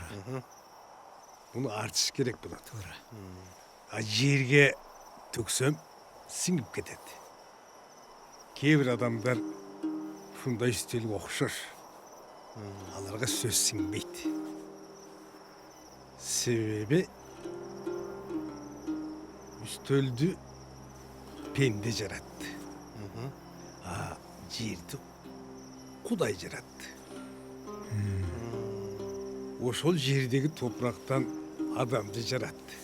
Жердей көтерімді, сабырды болсын деп. Жоқ. Азыр адамдар бар мына үстелдей жасалма қоғыз болғысы келеді. Бирок сөз баққандар да бар. Ертең эми кандай кылат болдук экенбиз ага? Башка партияларга окшоп. Айыл сайын штаб ачкан жокпуз. Көчө сайын үгүтчүлөрдү да койгон жокпуз да. Кудайдын кааласы болбосо кумурсканда бут сынбайт. А жараткандан буйрган болсо депутат да болосуңар. А буйрбаса айла жок. Ошого да кыжалат болосуң. Ава, антпеңиз коюңуз.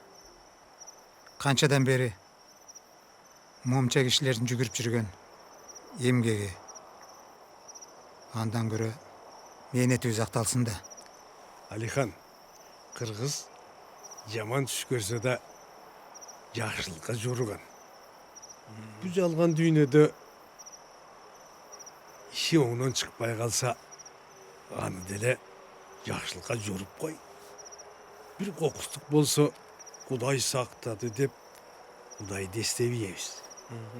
Туурабы? Туура. Шайлоодон утулсаң деле, Кудай сактады деп басып кете бер. Жараткан өзү билет. Кимди жамандан адаштырып, жакшыга жанаштырышты. Бирок негизи Алихан, сен таза лидерсің. Мен сені ошон үчүн баалайм. Бир нерсе эсиңде болсун. Таза лидер элди ээрчите басат. Жасалма лидер элди ээрчип жашайт. Ошон үчүн Канат тамак даяр болду. Келе тамакка карагыла. мына сен балам жогору өт. Өтө кой. Сен бияка отур. Ошондой отур. Эненин тамагы ары бери Этти болчу. мага Биз дагы жакшы баарлаштык. Мен бөлүштүрөйүн. Жакшы. Байбиче, тарелкаңды бер. Унутуп калган турбайм азыр.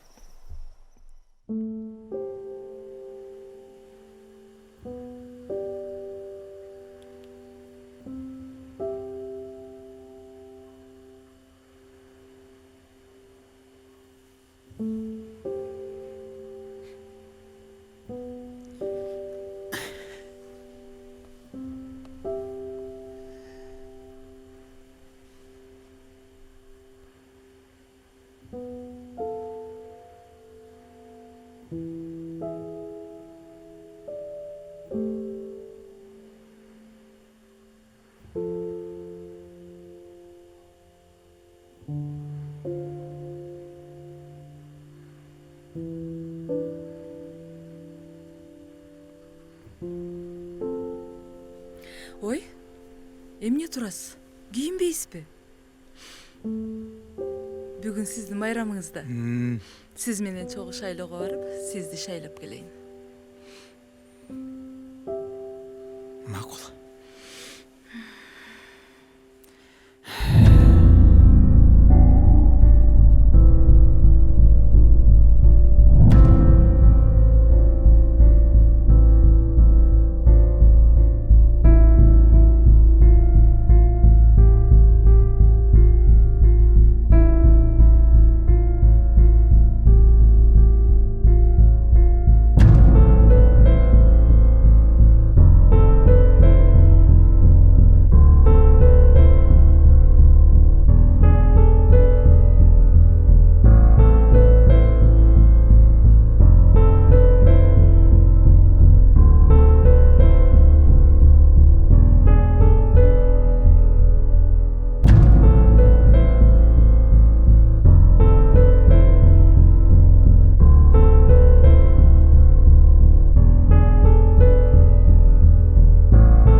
Бул кечки маалыматпы? Ооба, саат 8-деги жыйынтык боюнча.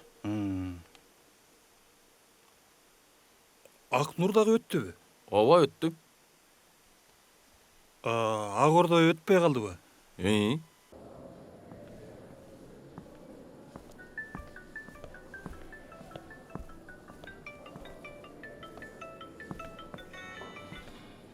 Кандайсың иним? Алло, салам алейкум байке. Куттуктайм иним. Бир айдан бери таза шайлоо болбойт деп эле сайрап жаттың эле. Алгачкы эсептөөлөрдүн жыйынтыгы боюнча сенин партияң өттү. Рахмат байке. Мына таза шайлоо. Болгондо дагы оппозициялык 4 партия алдыга кеттиңер.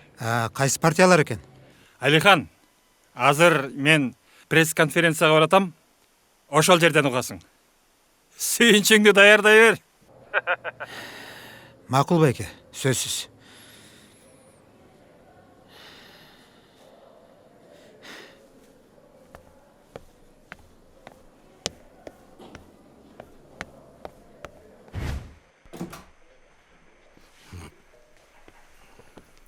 Самаспайым Төлековна. Саламатчылык. Атырыбыз. Эмне мынчалык? Шашылыш. Эмне болуп кетти? Тырышчылыкпы? Айым Төлековна. Билип туруп билмексен болосуз да. Эмнеге? Акыбалды көрүп турбайсызбы? Эмне болду? Биз барбасак, силерге эле кыйын болот. Азыркы мыйзам менен эч нерсе кыла албайсыңар. Коалицияны ким менен түзөсүңөр? Ошолор мененби? Это конец. Мы все в одной лодке. Шуну унутпагылачы. Коркутпачы эми. Коркуп жүрүп ушул жерге келдик. Бул жерде сиз суранып жатасыз. Биз эмес. Макул. Сиздин суранычыңызды аткарууга биз даярбыз. Бирок кантип? Эл көр эмес да. Канткенде да жоопкерчиликтин баардыгы менин мойнумда. Сөз да мага тиет. Эй, күнөөнү бар өзүңөрдө болуп атпайбы? Электорат менен иштеген жоксуңар да. Тетигил жакта үй чобулусту алгыла деп айттым беле. Эми коркутуп келесиңер. Ладно. Боло турган сөз сүйлөшөлү. Айт. Макул. Талабыңар мен президентке койбошум эле керек болсо, мен макулмун. Но анда спикерликти бергиле мага. Эй, биринчи өтүп алгылачы. Анан соодалашалы. Спикерликти ошол жактан чечип алгыла. Бул ишке мен кийлигишпейм. Эми мен сиз үчүн тобокелдикке барам. Бирок унутпаңыз, бул жалпы иш үчүн, алдыга койгон максаттар үчүн. Түшүндүңүзбү? Түшүндүм, Айым Төлековна. Рахмат. Саламатта калыңыз. Саламатта барыңыз.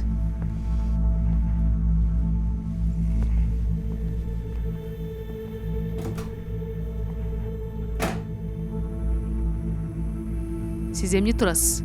Эмне кылайын? Барыңыз. Өткөрүңүз эми муну. Макул. Сиз айтсаңыз.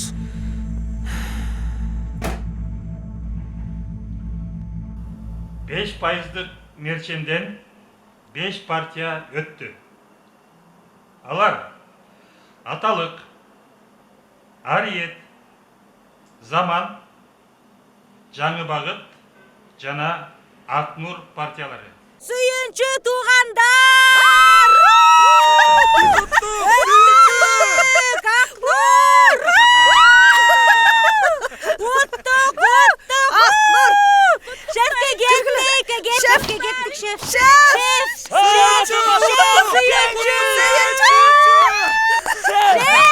Наконец-то! Куттуктайбыз, шеф! Куттуктайбыз! Cengiz Aknur. Cengiz Aknur. Cengiz Aknur.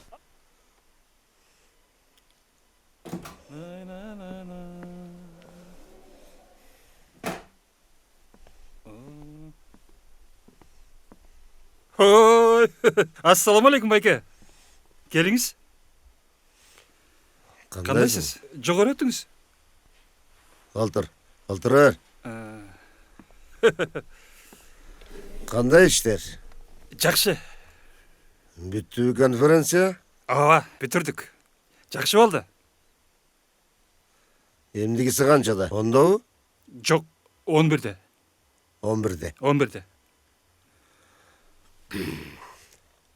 Анда мындай кыласың. Рахмат. Ооба. Силерди да куттуктайбыз жеңишкер менен. Президент өзі таза шайлоо болсын деп еді бе? Сіз өзіңіз деле кабарыңыз бар го?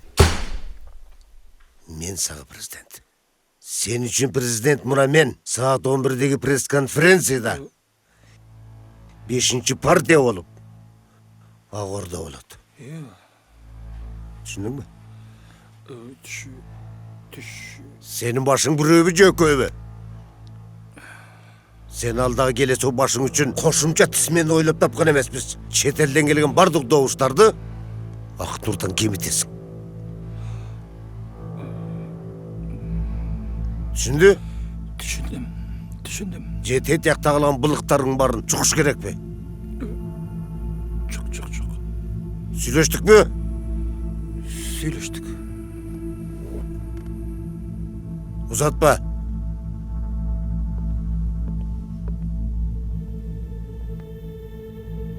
İki saat. Gördün mü?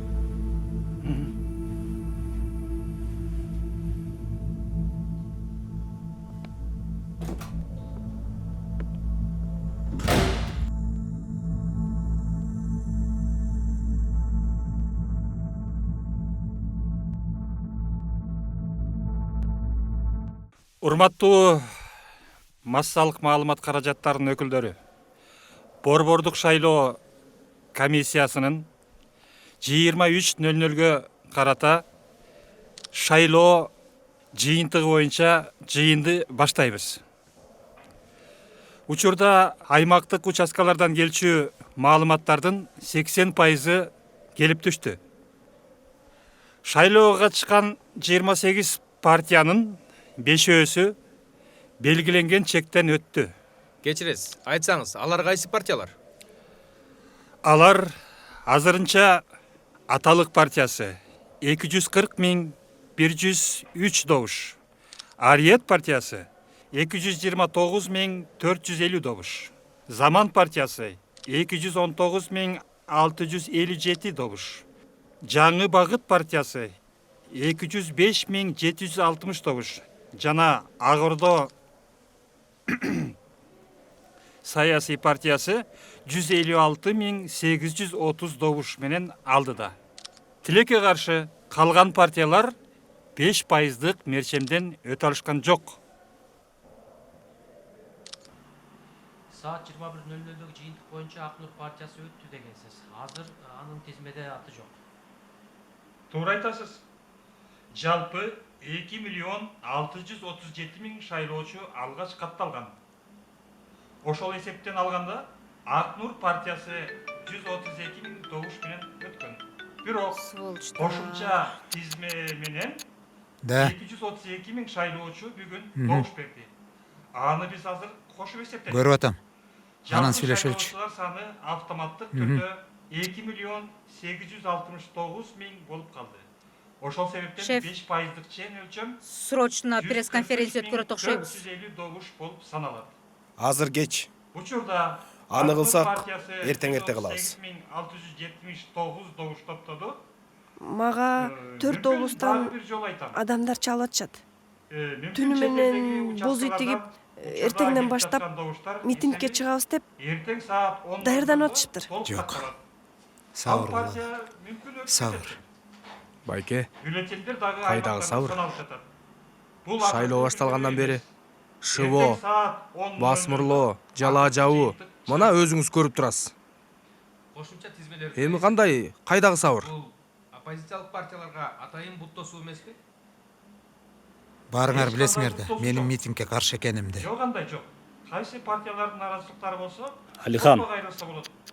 сен капа болбо. Бул партия сеники болгон менен Бул жолу биз оппозициябыз деген талапкер катары тизмеде болгонбуз да. Ооба. Туура. Эң таза Мен шайлоо деген аты талапкер катары тарыхта калат. өз укугумду талашканга, митингге чыкканга акым бар да. Ооба. Туура. Туура, мен кошулам. Как это? Өзүбүздүн мээнетибизди жетирип жүрөбүзбү? Ооба. Туура. Мен да кошулам. Мындай кылабыз. Биздин БШКдагы өкүлдү күтөбүз. Юрист келсе юрист менен кеңешип иш кылабыз. Кечки акылдан таңкы акыл дейт. Азыр баарыңар үйгө барып, эс алып, калган маселени эртең чечебиз.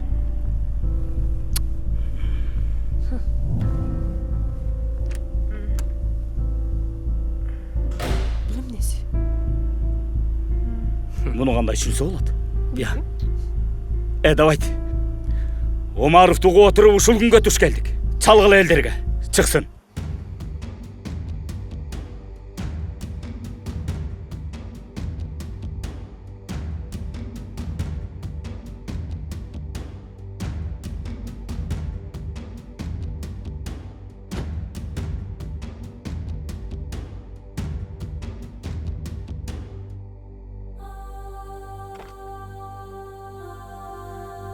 Кандайсың, Абдул? Жакшы байке.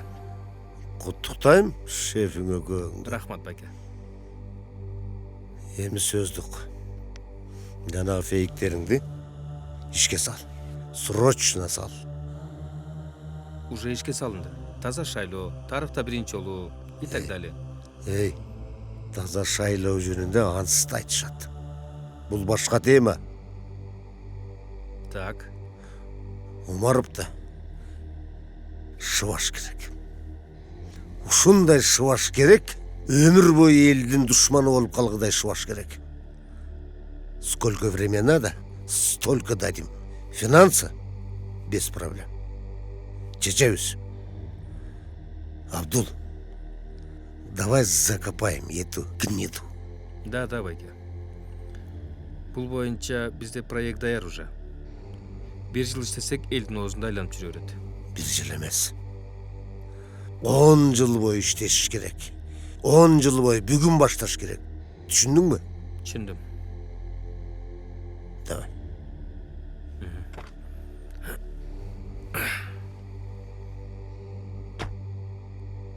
Алло.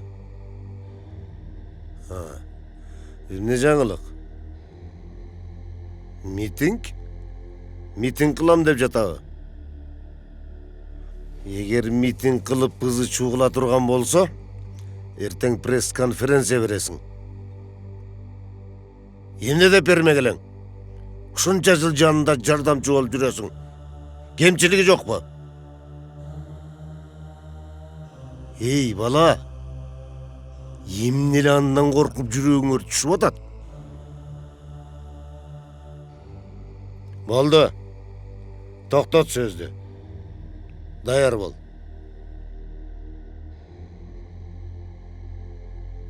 Эшек.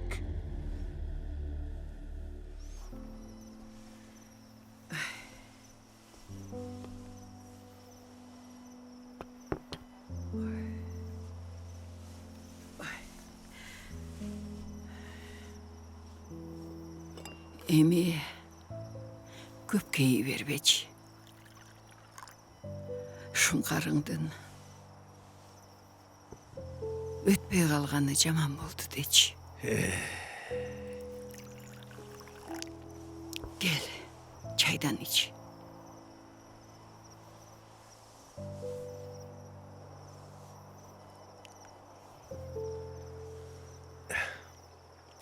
Ооба. Жаман болду.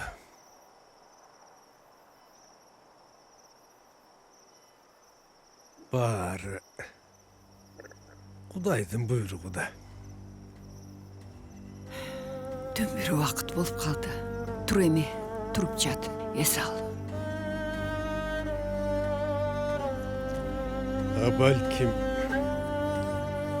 жараткан шумкарымды таз жорлардын тобуна кошкусу келбеген чыгар. Каалаганда көккө шаңшып чыга алган карт дүйнөнү карап жүргөн мунардан кайран кыргыз бүркүт эле бир кезде катылгандын калайманын чыгарган көктөн түшпөс көкүрөгү буюгуп көк деңизден чет деңизге уюлгуп борон болуп турган кайран кыргызым бу дүйнөгө батпай удургуп сынган буту канжыгага байланып сыр билгизбей сыр найзаны карманып атасынан калган кара жери үчүн аламды да кетер элең айланып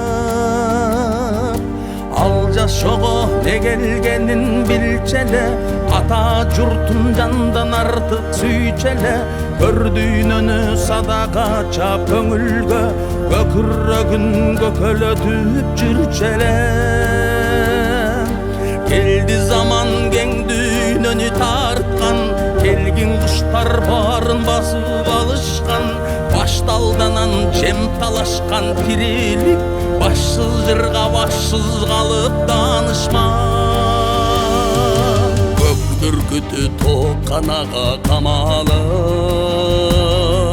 көздөн учуп бийик тоонун шамалы көз моккогон канаттарын уктаган көрбөй калды тоолорду да таланып ал унуткан көк белжиген мекенин ал унуткан каалаганга жетерин ал унуткан теңир берген бийигин ал унуткан улуу доорун кечеги нечен кылым тоок канада кысылып бүркүтүңдүн тукуму да бузулуп көктү койчу көчөнүн чет жагына көргөн жанжа калбай кушту учуруп тоок канада тоок болуп калышмак тоок бүркүткө эртеңкиси табышмак улуулугу качып баратканынан унутулган уламыштай алыста көккө тарткан көнүмүтү үзүлбөй көр дүйнөнү көкүрөгү түшүнбөй көтөрүлдү ал бир күнү асманга көз ирмемге көрө калган түшүнүдө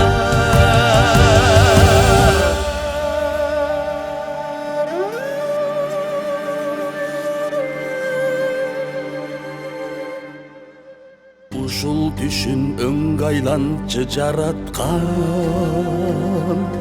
келсин мезгил кең кыргызга таң аткан бир бүркүттү көрүп өлсөм арман жок биигине кайтып кетип бараткан ушул түшүн